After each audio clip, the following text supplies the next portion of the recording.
Dober dan in lepo pozdravljeni na portalu Info 360, sem Suzana Kos, z menoj pa danes 4 gostje, o katerih bomo govorili o plačanih javnomnenjskih anketah in komentatorjih. Jim gre zaupati, pa seveda tudi o drugih temah, pa naj najprej predstavim goste. Z nami je gospod Luka Simonič iz SDS-a, predsednik podmladka SDS-a, gospod Luka Goršek, podpredsednik SD-ja, gospa Eva Irgl, podpredsednica Demokratov in gospod Dušan Vučko, predsednik sveta stranke Prerod, stranke Vladimirja Prebiliča. Hvala, da ste se odzvali našemu vabilu, pa gremo morda k eni izmed najbolj aktualnih tem v politiki te dni, to pa je sumih o sistemski korupciji, ki naj bi se dogajala na območju Ljubljane, povezavi z upravno enoto Ljubljana in druženjem predsednika vlade z prvoosumljenim gospodom Zoranom Jankovićem. Gospod Irgl, vi ste predlagali, demokrati ste predlagali tudi nujno sejo komisije za nadzor javnih financ. Zakaj? Ja, poglejte, res je, mi smo včeraj vložili zahtevo za sklic nujne seje komisije za nadzor javnih financ in sicer zaradi utemeljenih sumov o koruptivnosti oziroma o sistemski korupciji. Zdi se nam prav, da o tem spregovorimo. Naj povem, da smo zahtevali sklic seje na podlagi ugotovitev oziroma na podlagi medijskih razkritij, ki jih je podala oddaja Tarča. Ta je seveda potem slonela na tožilskem spisu. Moram povedati, da je korupcija pri nas velik problem, morda se ga ne zavedamo tako v celoti. Dejstvo je, da korupcija hromi naše potenciale, hromi naš razvoj in tudi ustvarja nepošteno družbo. Moram povedati, da če pogledamo določene podatke v zvezi s korupcijo, lahko vidimo, da Slovence zelo skrbi korupcija, še posebej korupcija v vladnih vrstah in v državnih nivojih. Obstaja seveda tudi neka ocena, govori se o 3 milijardah. Ja, ampak in šele potem, to je zanimivo, pa pride na vrsto korupcija recimo v javnem zdravstvu, korupcija pri javnih naročilih, v sodstvu. Ampak tisto, kar se mi zdi nujno povedati, je to, da mi smo sklicali ta sklic seje komisije zaradi tega, ker se nam zdi pomembno, da o tem spregovorimo. Ne nazadnje predsednik vlade, mislim, da ste uvodoma tudi lepo povedali, po razkritjih v medijih se ni odzval, ni ukrepal in ni sprejel nikakršne odgovornosti od tistih, ki so bili vpleteni v te postopke, torej sporne prakse in sumljive koruptivne prakse.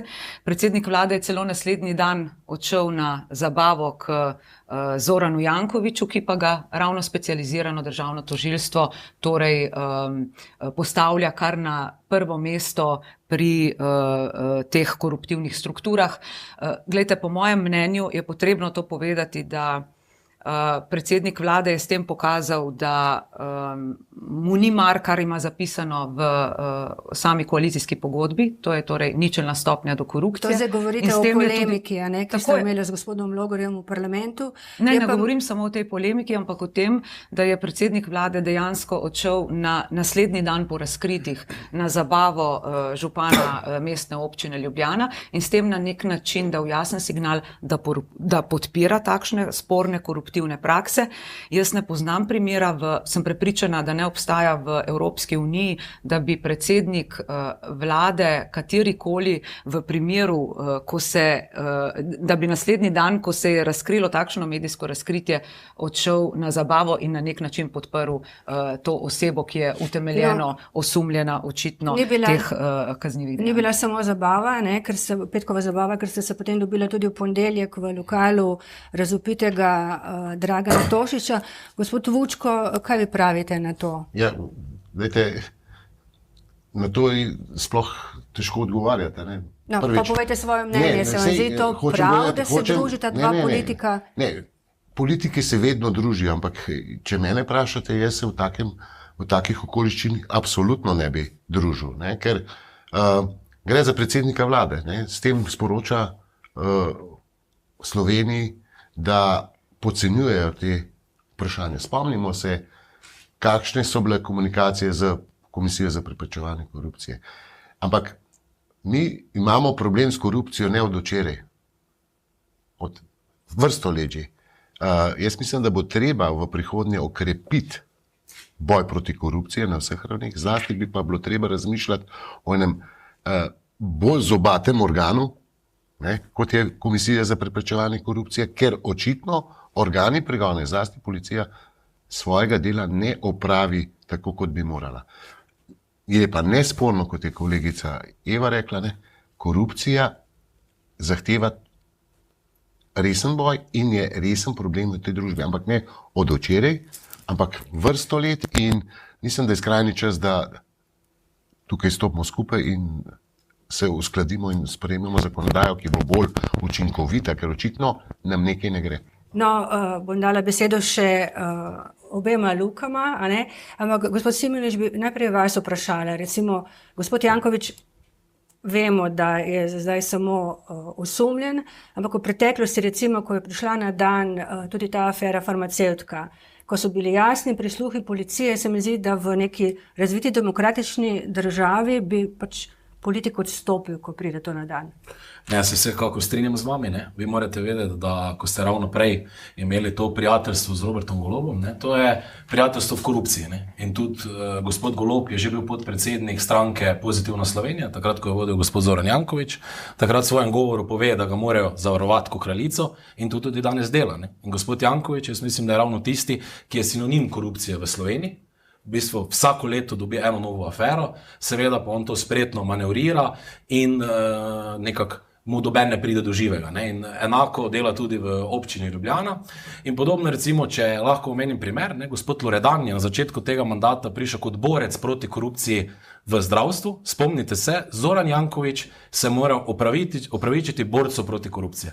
Zdaj pa, če se vam to zdi v neki demokratični državi normalno, ali pa da nekdo z velikim pompom pride na oblast, da bo končal korupcijo v zdravstvu, ravno ta šef korupcije pri nas pa se more županu Ljubljane opravičiti, minister se more županu Ljubljane opravičiti. Jaz mislim, da potem, če se spomnimo razvoj dogodkov, gospod Golob enostavno brani gospoda Jankovića, ker tudi ve, da ima močno politično zaledje in močno število volivcev v Ljubljani in ga ščiti. Ne? In kot je takrat, ko je gospa Irgl že povedala na zabavi, ne, jasno pove, oni drugi bo prišel, pa vam bo stvari vzel. Ne? Vemo, da je to naletelo na predsednika Janeza Janšo in kot gospod Janković v hrvaških medijih zatrdi, dokler se bom boril proti gospodu Janezu Janši, on ne bo obsojen. In jaz mislim, da naše sodstvo deluje in tožilstvo točno po tem kopito in nažalost, dokler ne bo radikalnih sprememb v našem sodstvu in tožilstvu, si mladi v tej državi ne znamo predstavljati, da se ne bomo več ukvarjali s korupcijskimi aferami. No, ne da bi branila zdaj gospoda Jankovića, ampak zdaj so vsi postopki na sodišču,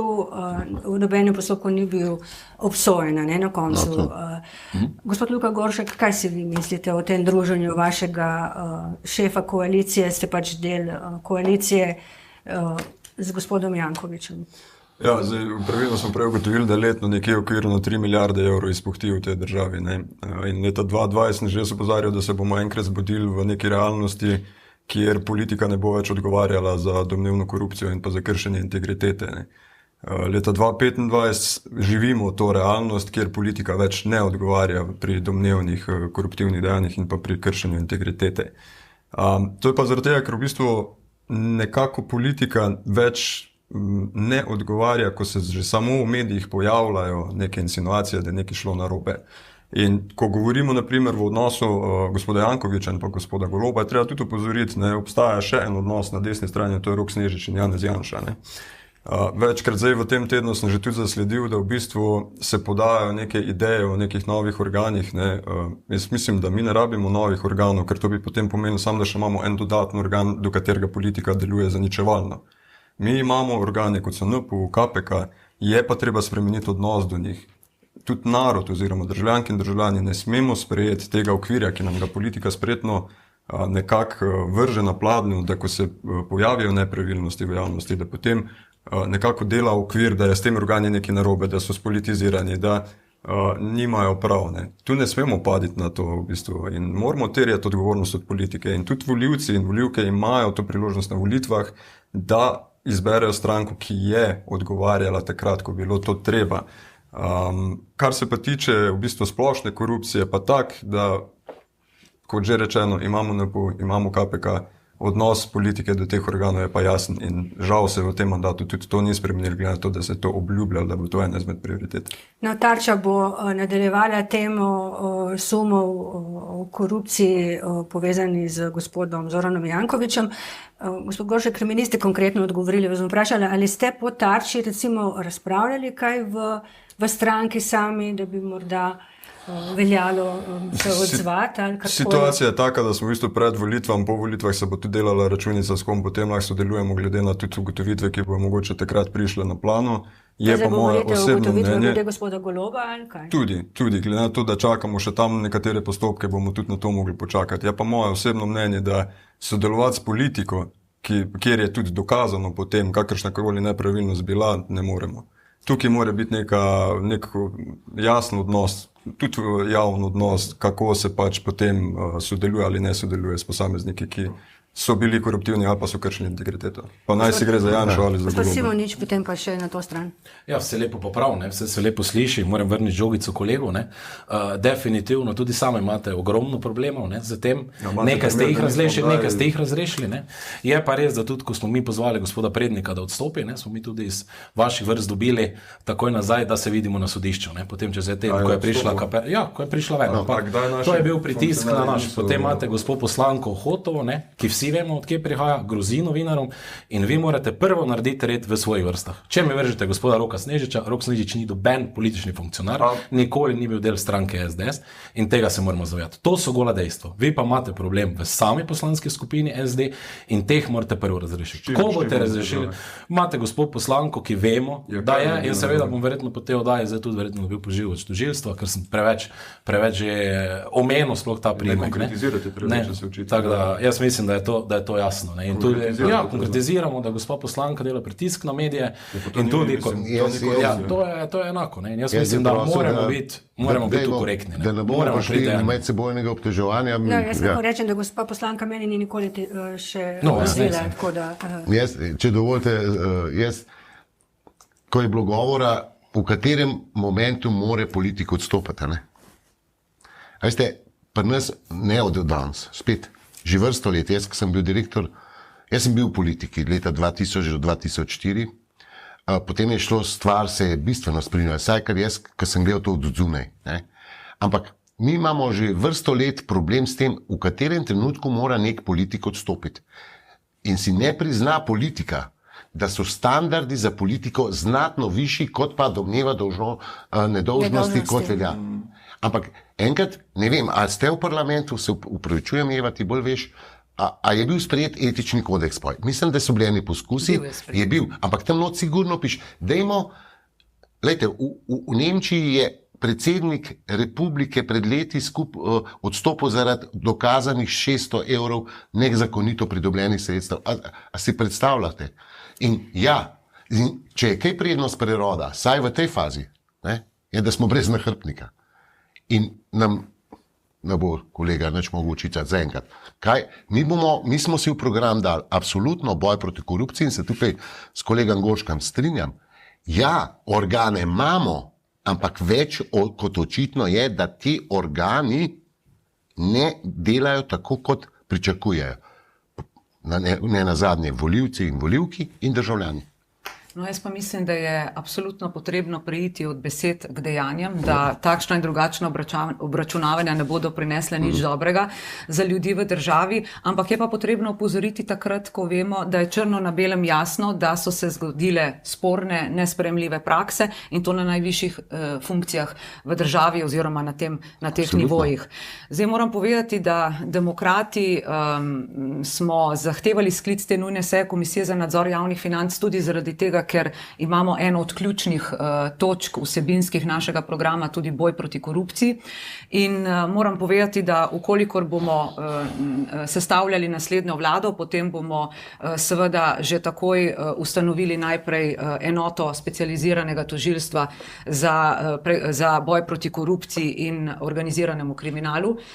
Gre za podobno enoto po zgledu recimo hrvaškega USKOK-a. Vemo, da je tam bila obsodilnost in pa pregon izjemno visoka. Mi želimo doseči to tudi v Sloveniji. Danes se vidi, ankete kažejo, raziskave kažejo, da je korupcija res precej zaprepedena v različnih sistemih. Druga stvar, ki jo želimo seveda uresničiti, je to, da prej bi omenjena Komisija za preprečevanje korupcije, vsi govorijo, kako je to brezzobi tiger in tako naprej. V nekem delu se lahko strinjam, vendar pa je potrebno dati določene bolj pomembne kompetence. Mi bi to naredili v okviru torej, tega že te enote, ki bi se imenovala SKOK. Mislim, da je treba opolnomočiti te naše organe in potem se bodo stvari zelo hitro začele odvijati. Mogoče zdaj niti nobenemu ni očitno od teh velikih igralcev še v tem trenutku v interesu, da bi se dejansko te stvari spremenile. Tretja stvar pa uvedba finančne policije po vzoru Italije. Mislim, da so to ključne stvari, ki jih mi demokrati v tem trenutku za boj proti korupciji prinašamo tudi v razpravo v tem obdobju do volitev. Obenem pa menimo, da mora vsak posameznik pri sebi najprej poskrbeti, da bo imel integriteto, preden že zasede takšne položaje in potem seveda ves čas držati ta nivo, ker je to nujno zaradi zgleda in zaradi vsega, kar konec koncev so nas zaradi tega tudi volivci nam namenili svoj glas. Jaz recimo lahko povem, da sem se pogovarjala pred časom z gospodom Goranom Klemenčičem, nekdanjim šefom protikorupcijske komisije, in mi je dejal, da pogreša v bistvu kakšen zaresen nadzor premoženja pri politikih. Tega nismo imeli že dolgo, gospod Goršek. Ja, zdaj v bistvu tak, da poenostavim, mi lahko še 5 organov zraven damo in če bo vsaka vlada menjala vodstvo teh organov, potem nismo naredili nič. Se pravi, 4 različne stranke smo tu noter in je smiselno vprašanje, ali smo nekako pripravljeni tudi imenovanja vodstvenih kadrov tako zaščititi, da jih vsaka politika ne bo mogla menjati, in to je začetek boja proti korupciji, da bojo posamezni preiskovalci in vodje vseh teh organov vedeli, da lahko kateregakoli politika preiskujejo, brez da bo naslednja vlada ga sankcionirala. Pa tudi ne, da se ne zatiska oči pred tem, ne glede na to, ali so naši, vaši, kakršni. Korupcija pač nima barve in na to je treba opozoriti, absolutno. Odnos strank, ko se ugotovi potem nepravilnost, ali posamezniki oziroma organi stranke privedajo do tega, da nekako terjajo odgovore in odgovornost. In prej, kolega, mislim, dajte mi primer, ko SDS kadarkoli prevzel odgovornost za kakršnokoli primer, ker naši organi so vedno terjali odgovornost in vedno so prevzeli v naši stranki ljudje. Mislim, da smo prejšnje vlade, tudi gospa Pivčeva odstopila, je prevzela odgovornost. No, pa pravim, to je bila del naše vlade in tako naprej. Recimo primer gospoda Vizjaka in tistega trenja, se pravi, izrazil jajc sodnikom, pa v bistvu ni bilo ničesar. Čeprav se spomnim, gospod Logar je takrat v interni komunikaciji strankarski povedal. Glejte, prejšnja vlada je bila med časom COVID-a, dobro vemo, da je bila manjšinska vlada, da smo se borili za vsak glas, tudi gospa Irgl ve, tudi gospod Logar ve, takrat je šla borba za življenje in tu se je govorilo vsak dan, da smo lahko speljali ukrepe, da se je v bistvu da je COVID kriza šla mimo nas in da smo uspešno preleteli med evropske države. Zdaj tu govoriti, kaj se v teh 2 letih dogajalo, kaj se pa dogaja v naši državi od leta 91 naprej, da je za vse kriva SDS, ki je vodila vlado vsega skupaj 8 let, je malo smešno. Zdaj, če pa si zatiskamo oči, leva politika je dosti več na oblasti in nažalost pometa stvari pod preprogo, vse tako kot je gospod dejal, pridejo nove stranke, ampak so isti obrazi in to je žalostno. Mi ostajamo, mladi ostajamo v isti stranki in se borimo. Jaz sigurno nisem eden teh, da mi nekaj ne bo fajn, bom šel v drugo stranko, ker to je politično nehigiensko in to v drugih državah ni. No, zdaj smo spet navrgali nekih očitkov. Lejte, politika je poklic. Jaz nikoli ne bom učitelj, da gledam pa v SDS-u skozi istega obraze. Ali pa istega liderja, ali pa to pa je higienično. Pa ne želim, res ne, Luka. To je sicer stvar interne stranke. Ampak pač mi smo se, ko smo se osamosvojili, odločili za večstrankarski parlamentarni sistem. To ne pomeni dvostrankarski parlamentarni sistem. In dopustite že za božjo voljo, da se ustanavljajo stranke iz takšnih in drugačnih razlogov. Pomembno je, tisto, kar je bila pa tema, in tukaj je pa od vse zgodovine, jaz sem vedno pogrešal in bodimo iskreni, če bi nekdo naredil analizo, se je na levi sredini, pa nisem njihov advokat, večkrat odstopalo zaradi prevzema odgovornosti. Tudi zaradi Semliča, bom enkrat rekel. Da ne bom omenil spet in omenil enega imena, ker bo kolega Luka iz Maribora šel po konc. Tega ni. Zmeraj se je branilo in to mora se nehati.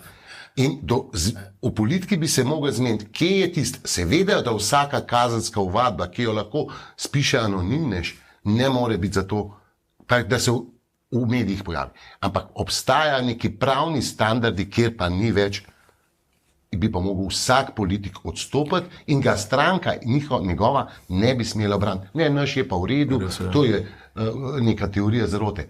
No, dosti žalostno je, potem, ko je Tarča razkrila in bo še v tej naslednji oddaji verjetno še kaj, ko je Tarča razkrila to gradivo od specializiranega tožilstva, so se v nekaterih medijih pojavili očitki na račun Tarče, ki je to razkrila in kdo je to dal, da je nedopustno pač, da se tajno gradivo objavlja. To je treba opozoriti. Kar je res neverjetno, kaj se dogaja v slovenskih medijih tudi, ne samo v politiki. Gospod Vučko, ker ste vi omenili nemškega predsednika in 600 evrov, zdaj, da se navežem, tudi v Avstriji so imeli pač afero gospoda Kurza in da ne tukaj zdaj navežem na javnomnenjske ankete. Ali menite, da bo to dogajanje zdaj in te objave Tarče in tudi mediji drugi so povzemali sicer eni precej sramežljivo vplivalo na rejting Gibanja Svoboda, ker bom tukaj navedla izjavo gospoda Logarja, ker mu javnomnenjske ankete ne kažejo ne demokratom, ne prerodu, ne kažejo trenutno prav dobro, da je gospod Logar je rekel, ja, naše ankete pa nam kažejo precej več. Se pravi, da ne zaupate tem anketam, ki jih objavljajo mediji. Poglejte, jaz mislim, da absolutno pri nas javnomnenjske ankete vse prevečkrat ustvarjajo javno mnenje, namesto da bi ga dejansko mirile, za kar so seveda poklicane in to je pravzaprav njihovo prvotno delo.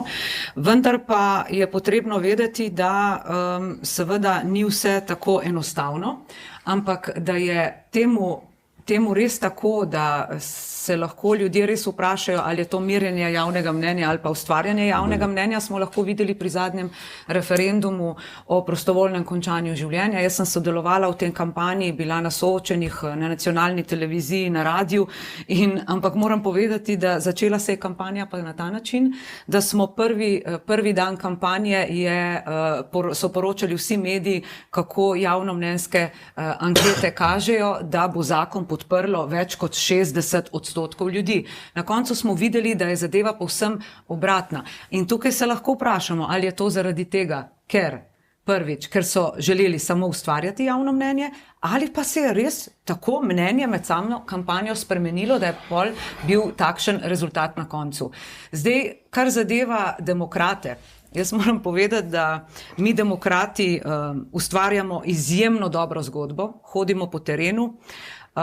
Jaz osebno čutim, absolutno se vidi ta podpora. Mi smo obiskali ogromno organizacij različnih,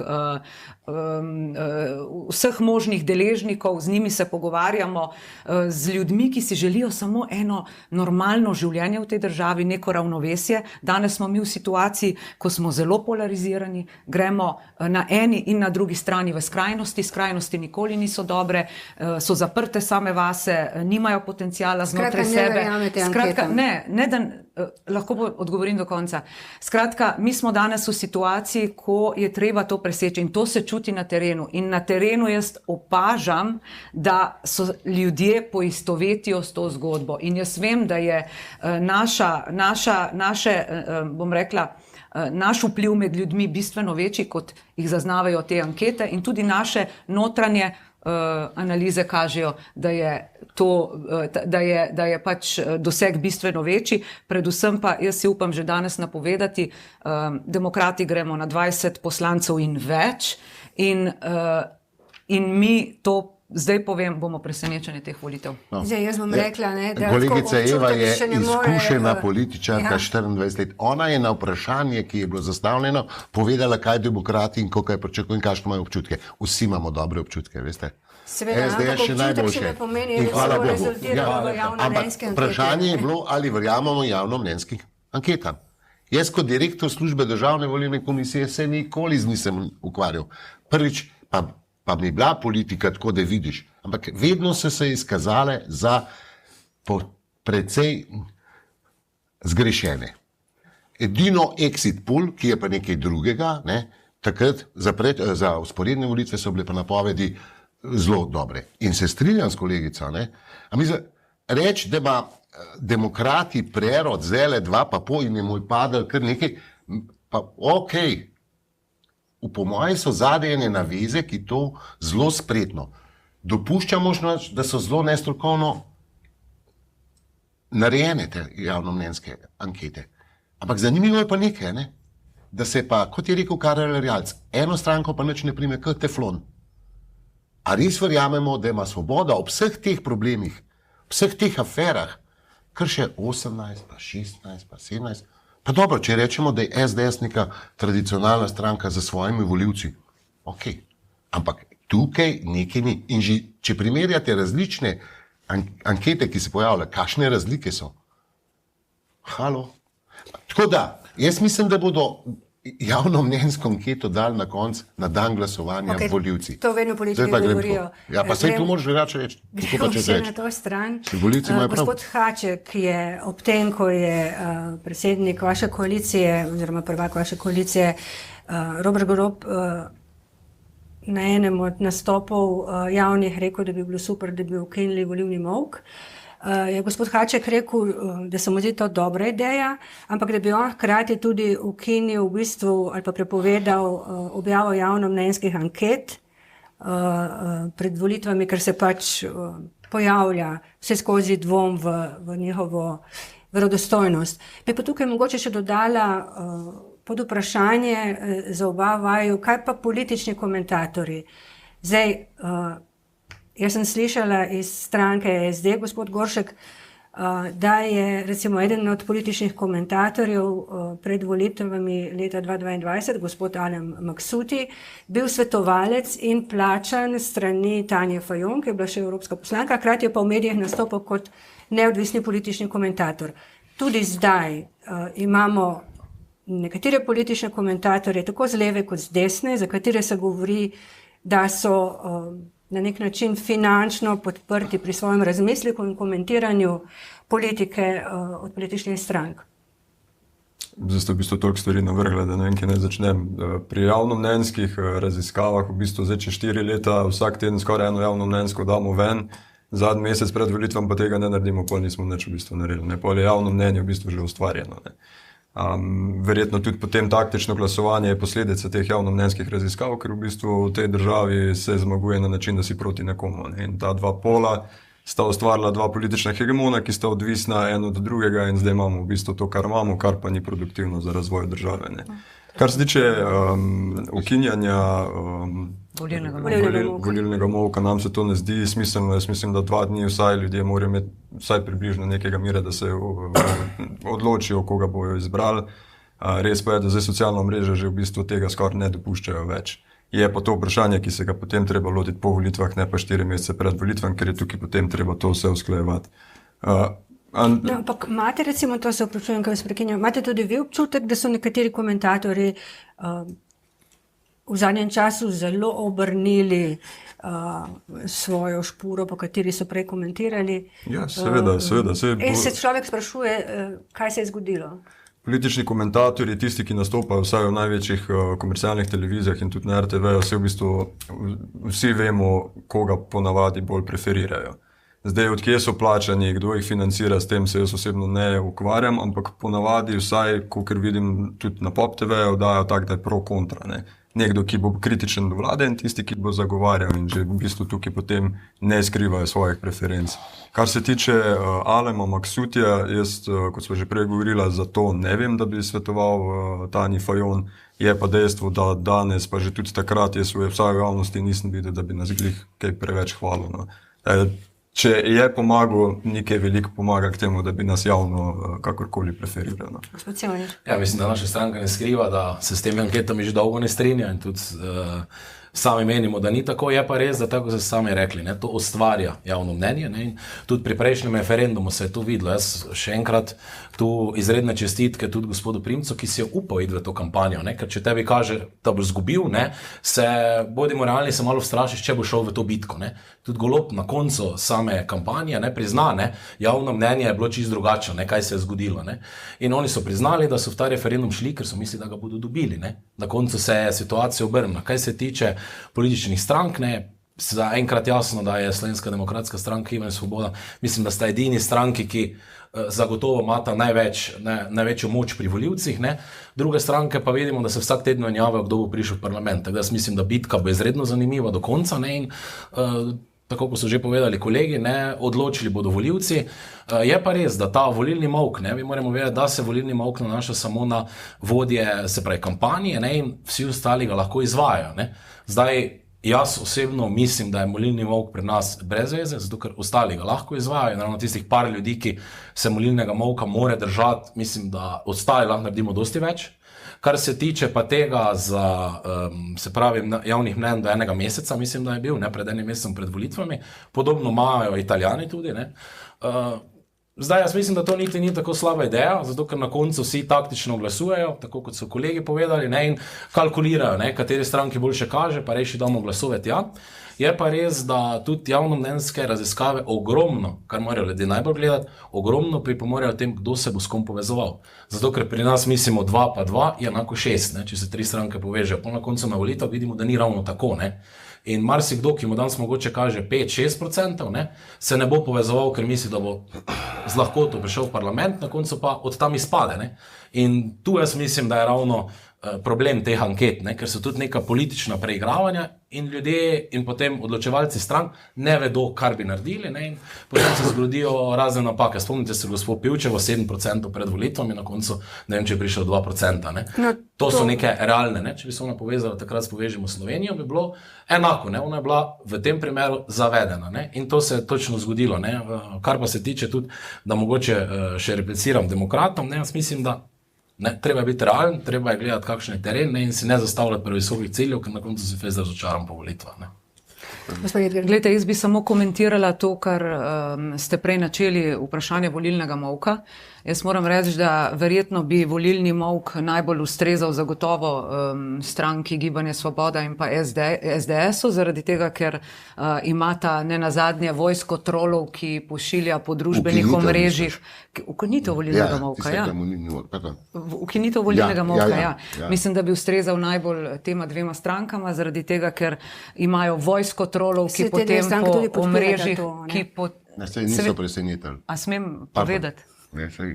Sej, če ne pa... Ne, izvolijo, se pričujem. Torej, jaz mislim, da bi, ker bojo preko trolov in teh omrežij zganjali pritisk tako na eni kot na drugi strani, tudi žaljive stvari, kar počnejo že ves čas. Tako da v tej zgodbi nas demokratov ni, mi želimo na omrežjih predstavljati samo vsebino in izključno vsebinske zadeve.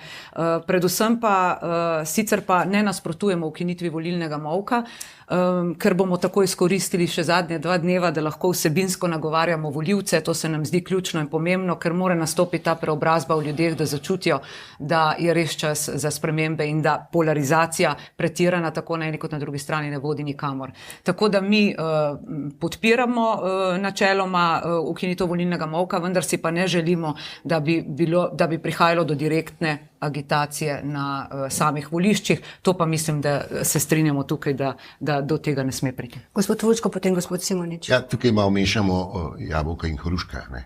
Agitacijo na volišču določa, prepoved agitacije določa zakon o volitvah Državni zbor. In agitacije na volišču absolutno ne smemo, je untouchable. Ampak v prerodu absolutno nasprotujemo ukinitvi volilnega molka iz 2 razlogov. Prvič, ker pravila volilne kampanje obsegujejo več vsebin. Oglaševanje, plakatiranje, nagovarjanje preko družbenih omrežij.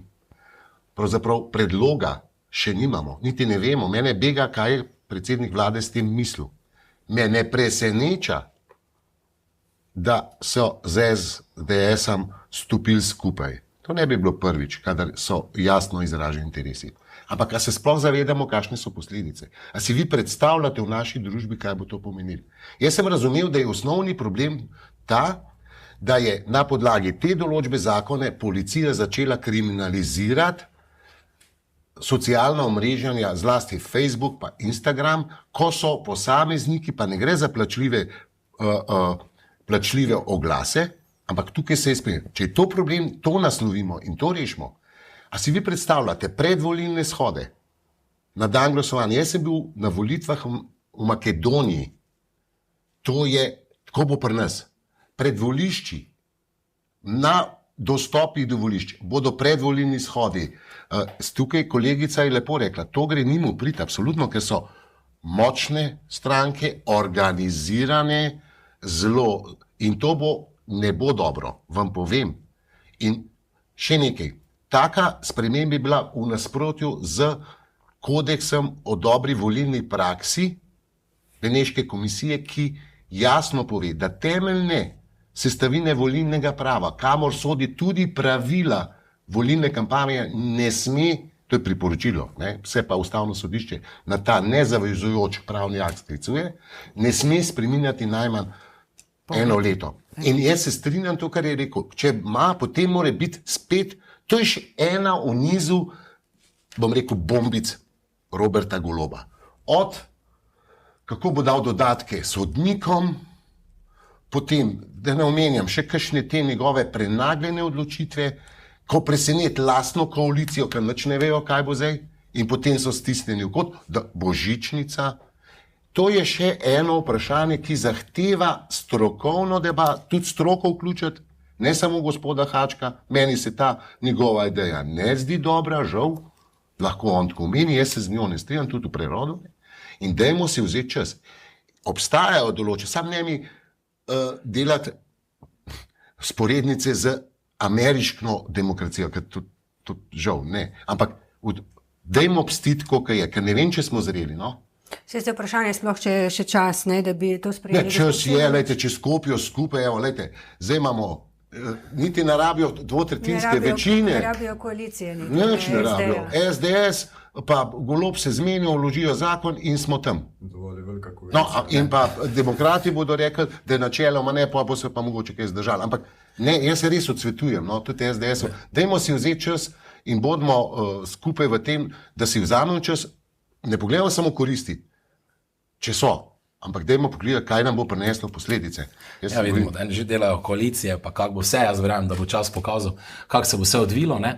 Bi pa ena stvar, ki me pa je sredno zmotila, pa moram vrniti, trolov, jaz mislim, da Slovenska demokratska stranka ima 40.000 članov, katerih del ste bili tudi vi, in smo daleč najbolj organizirana stranka, ne. In mi se tega ne sramujemo, ne. Imamo več kot 3.000 mladih, ravno ta teden znova nov sprejem članov, 125 od 400 članov, ki prihajajo, 1/3 mladih, in to je cilj. Ne? In to je cilj, da širimo našo bazo in da čim več volivcev gre na volišče. Jaz mislim, da tudi če volilnega molka ne bo, da čim več ljudi prepričamo, da grejo na volitve. Če je temu tako, da mi pa rečemo, ja, ljudje pa ne bo šli na volitve, dajmo enkrat zvišati volilno udeležbo, naj bo to cilj. Če je to dober ukrep, jaz se skeno ne morem povedati, sigurno ima gospod dosti več izkušenj kot sam, ne?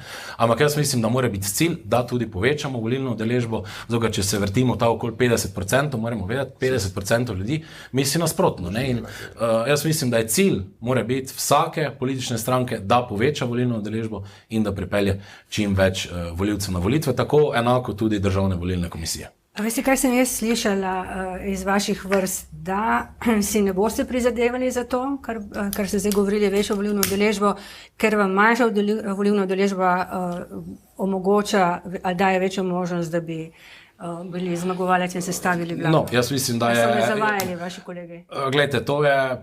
Res je, da mi vedno pozivamo ljudi na volitve naj gredo, predvsem na ruralnih pomočjih. Na ruralnih pomočjih je najnižja volilna udeležba in ne morete reči, da SDS tam nima podpore, ne? Jaz mislim, da ravno mi želimo targetirati temu, da čim več ljudi z ruralnega območja se odloči. Ne Šmarje pri Jelšah, ker imamo že dolgo let poslanca, beleži najnižjo udeležbo na volitvah. Ne? In želimo si, da čim več ljudi in to je razlog, kot pravite, ukinjanje volitev. Samo en stavek glede te vojske trolov po družbenih omrežjih, to pa moram odgovoriti. Glejte, jaz si nisem to sama izmislila, ampak je bilo to jasno povedano na oddaji Tarča pred časom, da tako Gibanje Svoboda kot SDS imata isto osebo, ki skrbijo za to, da vojske trolov pač delajo propagando in pa tudi žalijo in zasmehujejo ljudi po družbenih omrežjih. To je pač to, kar sem morala povedati. No, ta ista oseba je najprej delala za SDS in zdaj dela. Ta izraz malo iritira, mogoče bi rabil kakšnega bolj slovenskega od trolov, pa mogoče ne bilo take reakcije. Jaz bi se vključil v to, kar je povedal kolega Luka Ute, SDS. Volilna udeležba ne drži trditev, da je na ruralnih območjih manjša. Volilna udeležba zadnjih let in verjemite, in si lahko je pogojena z pokrajinami, regijami. Zadnje čase je najboljša volilna udeležba, veste kje? Prva volilna enota, to je Gorenjska, ker so Gorenjci, to niso ka Prekmurci. Najslabša je pa volilna enota 8-7. Najbrž ampak to, zdaj vam bo pa povedal. In še nekaj, prej je bila v Ljubljani praviloma najvišja volilna udeležba, cirka 10 volitev nazaj. Ampak obstaja ena študija in se jo preberite o demografski in tam vam je točno zapisan, zakaj je v 7. volilni enoti najslabša udeležba. Veste zakaj? Ker so ljudje tam najbolj socialno to povedano. Naveličali so se obljub in ne grejo. In dejte, obstaja vam moj poslov. Sam spomnite. Drugih analiz ni. Kar se tiče ste točno to povedali, kaj sem jaz rekel. Ne, v Šmarju pridemo še na volišča, ne? Ja, 7. in 8. imamo pravi iz drugih razlogov, ne iz ukinjanja volišča. Drugače, se opravičujem vsem, kaj vas prekinjam. Gospod Žiga Turk je izjavil, da so v Ameriki upravili neko analizo in da je pokazala, da ukinjanje volišč zmanjša volilno udeležbo 5%. To ChatGPT pove, ne? Ja, drži.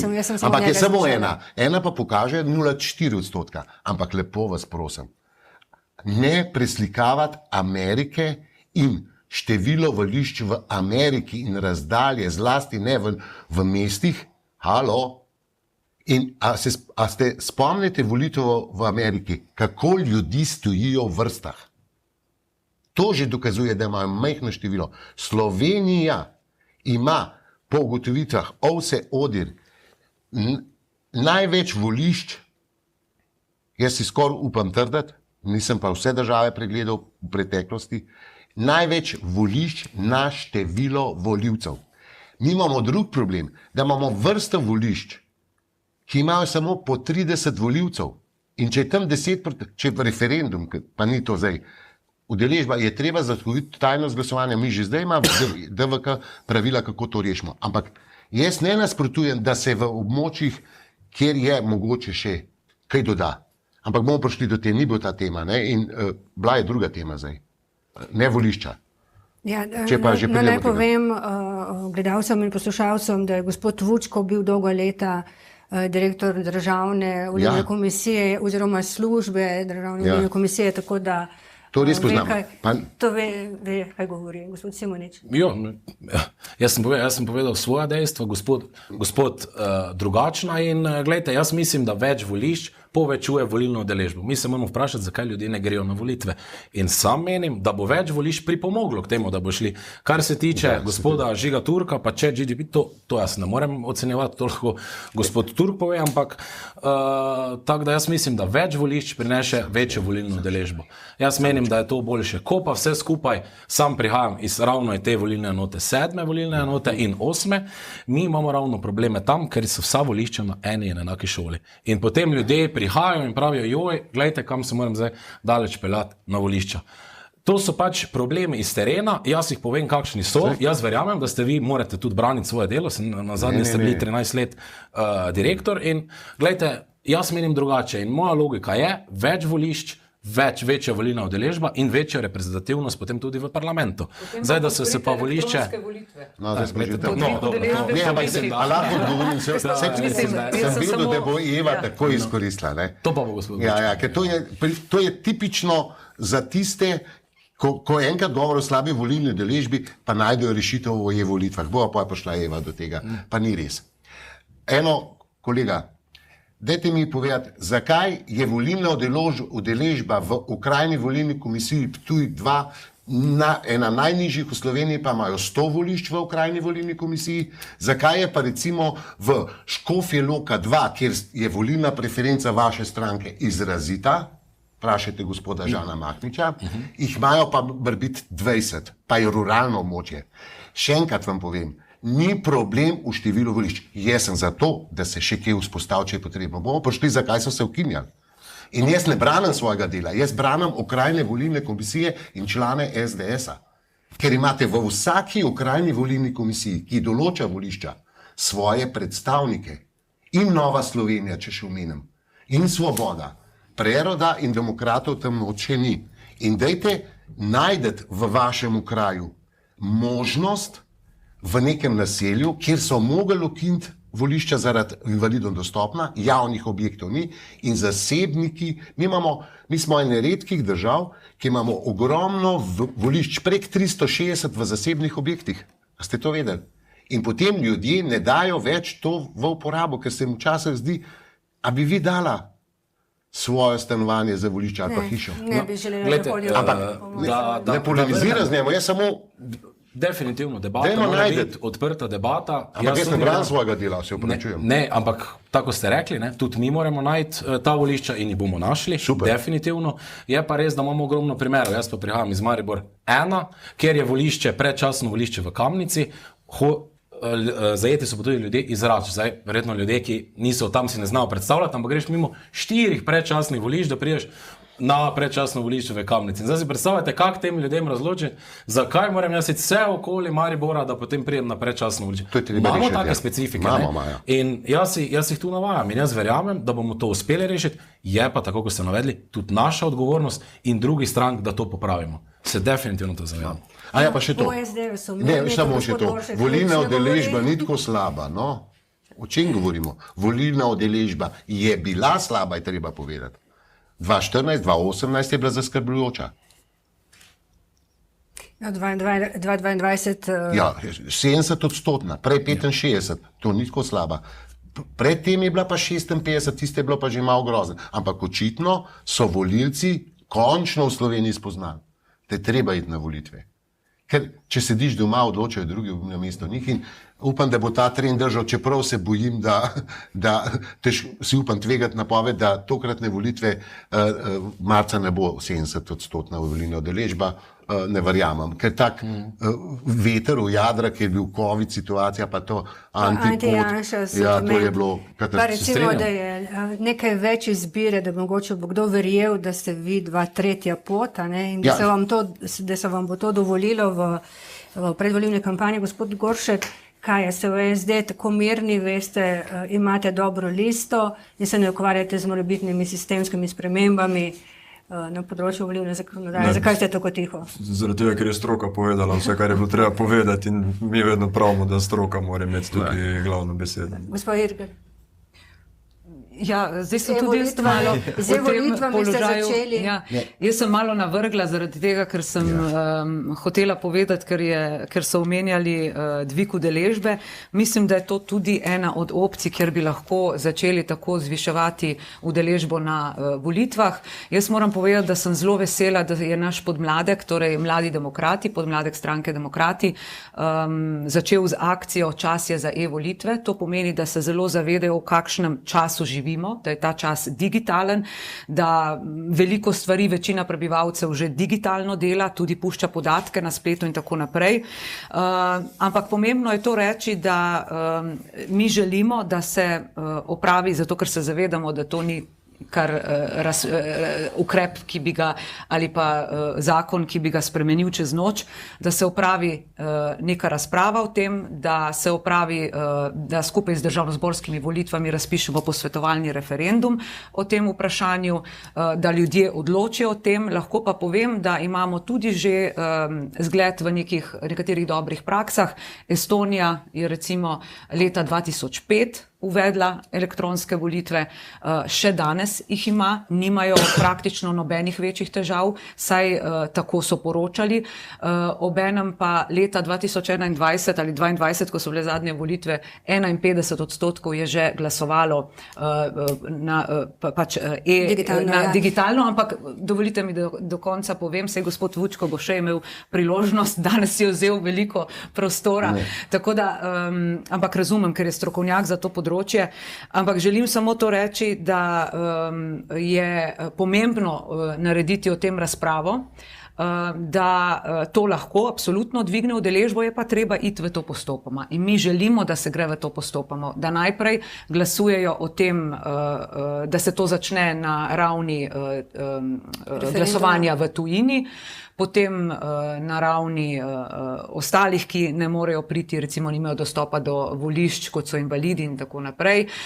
Tudi Švica recimo je uvedla, je naredila precej pilotnih projektov glede e-volitev, uvedla že ta postopni model in začela ravno z glasovi iz tujine. Imeli so vmes neko manjšo težavo, so jo odpravili in danes pravijo, da sistem zelo dobro funkcionira. Pa vemo, da je to država, ki ima izjemno vrhunsko razvito demokracijo, vsako leto ima ogromno število referendumov in mislim, da je lahko zgled, kar pomeni, da jaz sem res vesela, da vem, da ne bomo šli še danes v to spremembo, si pa želimo, da na posvetovalnem referendumu, torej, ko bodo skupaj z državnozborskimi volitvami, ljudje odločajo tudi o tem. Gospod Vučko. Jaz bom rekel najprej, v prerodu stranke Vladimirja Prebiliča smo do e-volitev izredno in zelo zadržani. Zakaj? Jaz razumem tudi ta politični manever. Zdaj, v Sloveniji še enkrat, e-volitve se vedno pojavijo kot poplave, veste, na vsake toliko let. Vedno pa, ali pred volitvami, ali po volitvah. Zlasti po volitvah, ko je volilna udeležba. Ampak, če bi držala trditev, ki jo ste se zastavili v skupini nepovezanih poslancev v državnem zboru, ki se imenujete demokrati, to, da bo poveča to volilno udeležbo, potem vi v Estoniji imeli višjo udeležbo kot v Sloveniji. Pa jo nimajo, veste. Imajo na zadnjih volitvah, zelo korektne podatke imate, 64,2. Je pa, pardon, 63,7. Je pa res, da se vse teh letih delež volivcev, ki elektronsko glasujejo, povečeval, absolutno. Kar je logično. Ja. Se tudi delež uporabnikov, recimo jaz se lahko pohvalim, da sem 14 dni začel uporabljati za plačevanje telefon, pa se mi zdel, da ga nikoli ne bom. Sem še kar kartice metal. Seveda je to, ampak dajmo poslušati slovensko IT stroko. Slovenska IT stroka nasprotuje, svetuje politiki, da tega ne naredijo. Preveč nevarnosti in tu drži trditev je, Eva, da so v Franciji in še kje drugje naredili pilotne projekte, ki so jih po vmešavanju Rusov v Ameriko, se je Evropa stresla in so govorili, so vsi ustavili te projekte.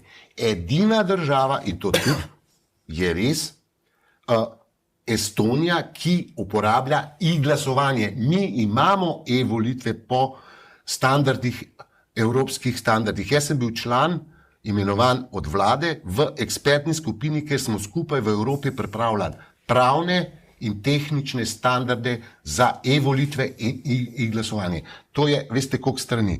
Strinjam se, dajmo počakati. Jaz bi rekel tako, zmehen v šali. Mi govorimo o tem, da je potrebno odpreti, ampak ne s posvetovalnim referendumom. Ljudje ne bomo uspeli ljudem razložiti, kaj so e-volitve. Mi smo zdaj komer dali gotovino gotovino smo Glejte, dali slabo. To mi nasprotujemo. Ampak mi že imamo varen digitalni sistem, ne, ki ga državljani zelo dobro uporabljajo preko SIPAS-a. To vemo, da vsi uporabljajo dostop do e-uprave, bančništva, do e-zdravja. Torej, to so stvari, ki kažejo na to, da se družba v tem smislu odpira. Obenem pa se strinjam, da je potrebno to narediti na varen, zelo varen način. Ampak je pa prav, da se o tem pogovarjamo in da o tem povprašamo tudi ljudi. Smo spraševali tudi še kakšne druge stvari že na posvetovalnih referendumih. Ja, glejte, to je seveda vprašanje potem za tisto politiko, ki je sprožila nek posvetovalni referendum. Ampak danes smo pa v situaciji, ko se zavedamo, da je digitalna doba del našega življenja in je prav, da o tem tudi se pogovarjamo. Sej mi ne želimo na silo nekaj narediti. Tudi povedala sem, da mi gremo v projekt zelo postopoma, zato pa želimo tudi, da se najprej do tega tudi opredelijo na nek način ljudje, ki verjetno vedo, še to pa, da povem, samo še nekaj, da povem, to ne pomeni, da se ukinja navaden način glasovanja. To vse ostane. To je samo zraven, zato usporedno. Ja, ampak je treba povedati, ker mogoče pa ljudje tega ne bi razumeli tako. Ker ste si vzela toliko besede in smo zanemarjali tukaj mojo desno stran, bom dala zadnjo besedo še predstavnikoma SDS in SD. Moj vtis je, da ne dovolite konkurence oziroma tretje poti, tretjega stebra v politiki, to, kar naj bi predstavljala kolega tukaj na moji levi. Včeraj sem poslušala gospoda Logarja na komercialni televiziji Pop TV, ker je rekel, da bi bilo dobro, če bi se odločili, kaj je. Ker mu očitajo tako, da je to z vaše strani, mislim, ne z vaše osebno, strani levega pola prihaja, da je satelit SDS, medtem ko vaš predsednik, morda tudi vi, nisem tako pozorno gledala, kaj vse ste objavljali, pa očitate, da je to Viren 2.0, se pravi stranka, ki je namenjena rušenju. Skratka, ne želite si nobene konkurence. Nekak status quo, da bi bile volitve Janša, ne Janša, zaradi tega, po mojem mnenju, marsikdo ne gre na volišče, ker ima dovolj. Tretji blok, če lahko se opravičujem, da sem vzel. Če lahko vi zadnjo besedo zaključili, pripravite se. Mislim, da ljudje so tisti, ki bo izvolili tretji blok, če ga bodo. Ne, da mi ne dovoljujemo, se pa mi nismo tisti igralec, ki povemo, kako bo ljudje glasovali na volitvah. Mi samo ljudi opozarjamo, kar te stranke, ki prihajajo, so. Mi bomo imeli do volitev še poplavo strank. Tudi zaradi tega, če preskočiš 1%, si financiran in poplava strank bo do konca. Mi se bojimo temu, da bomo spet imeli ogromno strank, ki ne bo niti blizu parlamenta in nastaja neka zmeda. Kar se pa tiče tega, kar očitate, mislim, mi smo stranka, ki gremo z svojim programom, gremo z programom Koalicija z volivci. Jaz sem samo navedla, kaj ste govorili. Za glede demokratov in ostalih strank, mi gremo na volitve za koalicijo z volivci in mi se s tem vprašanjem ne bomo ukvarjali. Mi se bomo ukvarjali z problemi z ljudmi, drugi pa se ne ukvarjajo, kdo bo potem v koaliciji, kdo bo v opoziciji. Mi smo do 22. marca koalicija z ljudmi. Ko pa bojo mandati prešteti, bomo pa videli, kaj se bo oblikovalo. In jaz mislim, da so taki pogovori, ali bo tretji blok, ali bo mogoče, nesmiselni.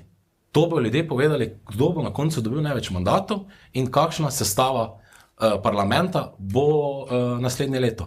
In to je cilj. Samo demokratično bi bilo, da bi rekli, to boste mogoče vi rekli, ker ste spreten govorec, da je super, če se pojavlja konkurenca in da jo pozdravljate. Upam, da ne boste tega rekli. Mislim, da ne mara konkurence, ampak ne, mislim, prej je bilo rečeno, da sem jaz nekako označil demokrate za satelit SDS. Ne vaša stran kot leva stran. Ampak potem smo tudi mi, ko smo ta moment manjša stranka Roberta Goloba, sateliti Roberta Goloba, tako da ne bi se strinjal s tem, mislim. Je pa tudi to zdaj, malo se nekako v javnosti razčiščujemo, ali bo Anže Logar oziroma stranka Demokrati šla v koalicijo z Janezom Janšo ali ne, ali bo šla z Robertom Golobom. Mislim, da bo to pač po volitvah ta računica pomembnejša. Je pa dejstvo, da mislim, tudi če bi demokrati šli v koalicijo z Janezom Janšo, bilo to nekako, koliko razumem, se smatrate za konzervativno stranko, bi bilo to neka naravna pot.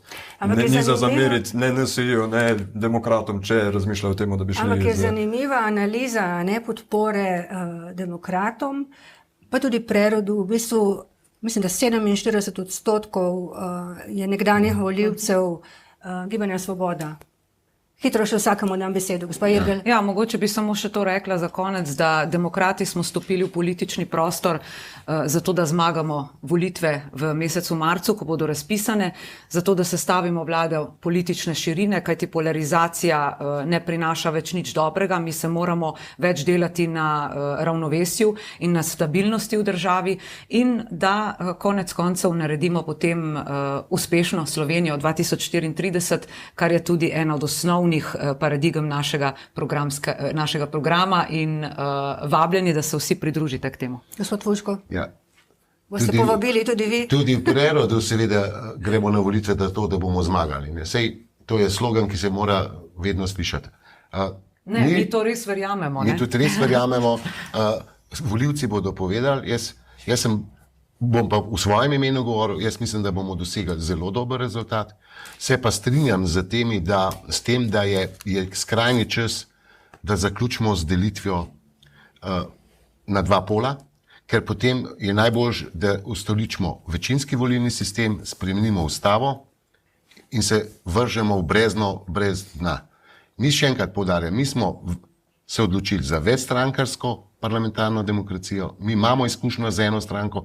Zdaj, ko so bili očitki, zakaj se ne povezujemo, pa sodelujemo, je potem bi bilo najbolj, da se na desni naredi skupna lista vseh, ki so malo desno ali pa sredinsko desni strank, na levi pod Svobodo skupna lista, pa bo volk sit in koza cela. Jaz mislim, da to ni rešitev. Volivcem je treba dati absolutno možnost, da izberejo po programih in potem, kot je rekel Luka Goršek, tisti 22. marc, če bo ta, 23. marca, bomo še počakali doma, pa poj tujino, ampak veliko bo znano, potem se bo treba pa vsest pa videti, kaj in kako naprej. Kdo bo sestavljal vlado in koalicije. Skratka, obstaja izbira. Tudi tam. Gospod Goršek in gospod Simonič, potem bomo pa končali. Mi smo realni, mi na teh volitvah ne bomo zmagali, pa naš cilj, da dobimo čim več poslancev, zato da se naša ideja socialne demokracije tudi lažje implementira. Ker smo pa prej govorili o zvišanju volilne udeležbe, bi pa bilo dobro, da v tem predvolilnem obdobju smo samo mogoče malo manj toksični, pa bomo že s tem dvignali volilno udeležbo, da bo ljudje mislili, da smo vsaj normalni. Gospod Simonič, boste toksični? Bomo toksični? Ne vem, to bojo ljudje povedali. To bojo ljudje povedali. Jaz pravim, mi gremo na koalicijo z volivci, mi pričakujemo zmago, mi si želimo več kot 30%, mislim, da je to jasno, in potem bomo povedali, s kom bomo ustvarjali koalicijo, sedaj pa koalicija z ljudmi. Je pa isto, tako kot je že gospod dejal, mislim, da tu gre bitka vrednot, kdo je levo, kdo je desno, deliti. Imamo takšne vrednote, na drugi strani imajo drugačne vrednote. In ljudje se odločajo po nekem vrednostnem sistemu in logično na nas mediji kot družba deli na dva pola. To ni nič kaj takega. Tudi v športu imaš vedno dve ekipi. Ena zmaga, ena zgubi. In ljudje naj povejo, v katere vrednote verjamejo. Tudi gospod Golob je povedal, vrednote so drugačne kot z našo stranko in mi se tega ne bojimo pokazati. Naše vrednote so Bog, družina, domovina in predvsem na Bogu, da je na nekih znanstvenih dognanjih in na 10 božjih zapovedi kot zahodna civilizacija Evrope in na tem bomo vztrajali skozi celotno kampanjo in 23. marca pa verjamem, da se bomo usedli za mizo in videli, kje bomo. Bom zaključila v športnem duhu, ker ste dejali tekmovanja, ne eden zgubi, eden zmaga, ampak preden se zgodi to, tekmujejo še spodaj, da potem pridejo najboljši. Pa vedno si dajo roke in se spoštujejo in prinesejo politiko mirnost, ki jo pa ni več. No, ko končamo, si boste vsi podali roke, to sem prepričana. Bomo na tej točki končali. Hvala, da ste se odzvali našemu vabilu, vam pa hvala za pozornost, če ste bili z nami. Hvala.